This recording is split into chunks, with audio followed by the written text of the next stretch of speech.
Welcome to this T49 replay here on Campinovka, and the T49 is being played by huncut99. He sent me another replay and this was a really good one for different reasons than the last one. He is playing the T49 with the 90mm gun, which obviously is the more competitive gun. I like the 152 just for the memes. And he's instantly going into these bushes to spot most of the enemy team. And it's really nice of Wargaming to actually put more bushes here, because the other team has the famous bush in the middle, which you saw in my T92 passive spotting replay. And now this team, this side also has some good bushes here. However, Huncut is making a classic mistake, which is to fire when you're passive spotting, which is something you should never do. You should decide if you're passive spotting or not. And if you're passive spotting, you're not supposed to fire. You just give your position away like this and instantly he's lost half his HP for nothing. If he just held his fire, he would have done so much more spotting damage of all the enemies crossing and not lost his HP. This is a bit of a mistake, obviously. Getting a little bit too greedy will cost you dearly if you're passive spotting in any light tank. Just hold your fire. There's no need to fire. Assistance damage is as good as doing your own damage for a light tank, because the damage is still getting done. That's the most important part. And now he moves into this bush again, but now by now all the enemy teams, or most of the enemy tanks, sorry, have moved out of position. This VK thought he could still take the short route, unfortunately for him, and he's losing all his HP here, which is good for Huncut because it gives him a lot of spotting damage again. He spots the two TDs as well there. Got some nice spotting damage on them. 1200 on the ISU, so that's already 6.3k spotting damage, 6.7k spotting damage. Not a bad result so far already. I mean, this even if it was a loss, this would have been a good result for a light tank. But he's being smart now. He's holding his fire, and the assistance damage is just mounting up. And it's good to know that you can see the enemy bushes here across there. That's where the enemy light tank usually goes. And now you've got some nice bushes here as well. So this made the map a lot more fair on both teams.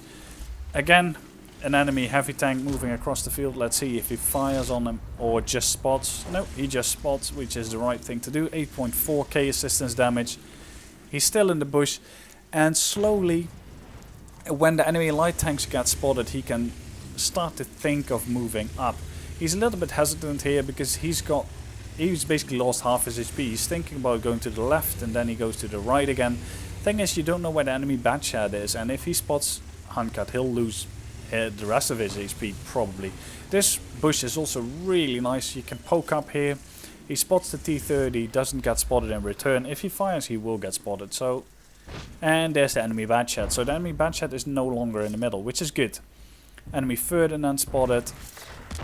So, just looking, T30 unfortunately takes out the Centurion, and I think by the sound of it, that was an ammo rack. I thought that a Centurion had most of its HP left, which is a little bit unfortunate because those guys could actually cover Huncut here, do a lot of assistance damage.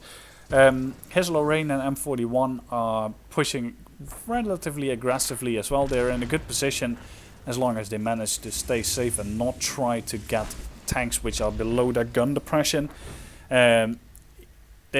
Especially Lorraine, he's so powerful even in this matchmaking. He should have never done that, poke over the ridge, because you cannot get gun depression and there's still a lot of TDs in the base that can cover these enemy mediums. So yeah, Huncut moves up, thinks of shooting this T10, but then remembers that he's in the middle of the field, so that's a good thing. He doesn't shoot.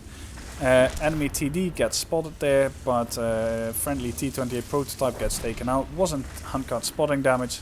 He's in this bush now, and now the enemy T10 is there. And this is the only time when you should fire, is when you see an enemy top tier tank which is on a one shot and you can actually kill him.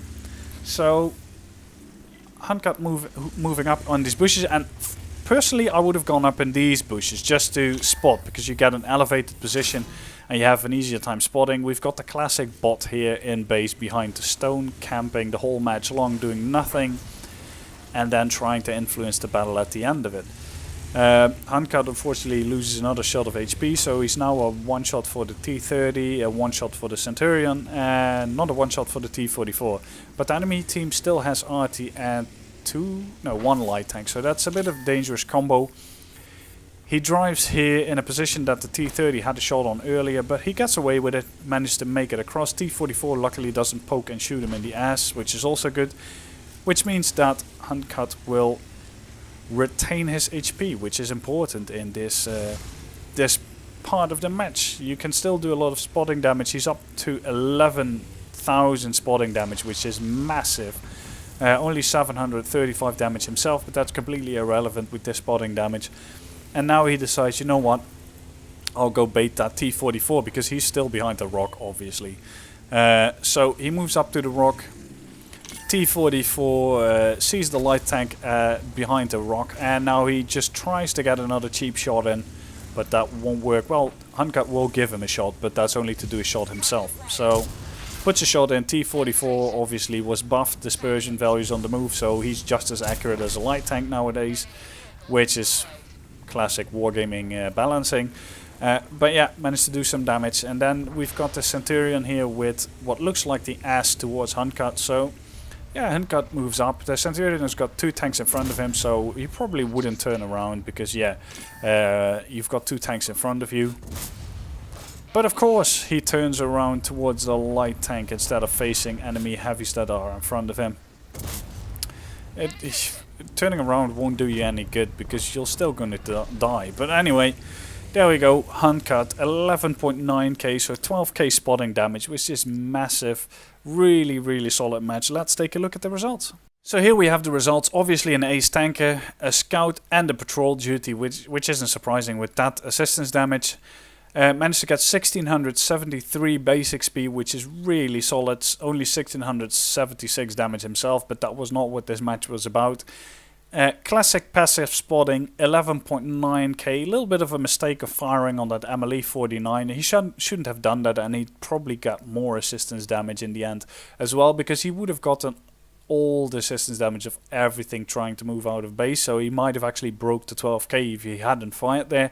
Still, you can't complain though. 11.9k is more spotting damage, I think, than I've ever done. I've done this combined, but not pure spotting. So yeah, really, really solid match. Not too many shots fired, so a lot of profit. He only had a small repair bill, a really small ammo bill, and yeah, all in all, really solid passive spotting match. This is how you should passive spot, minus the firing in at the early bit of the game. But yeah, I hope you learned something from it, enjoyed the replay. I certainly did. If you did as well, feel free to rate it, subscribe to the channel, and see you guys next time.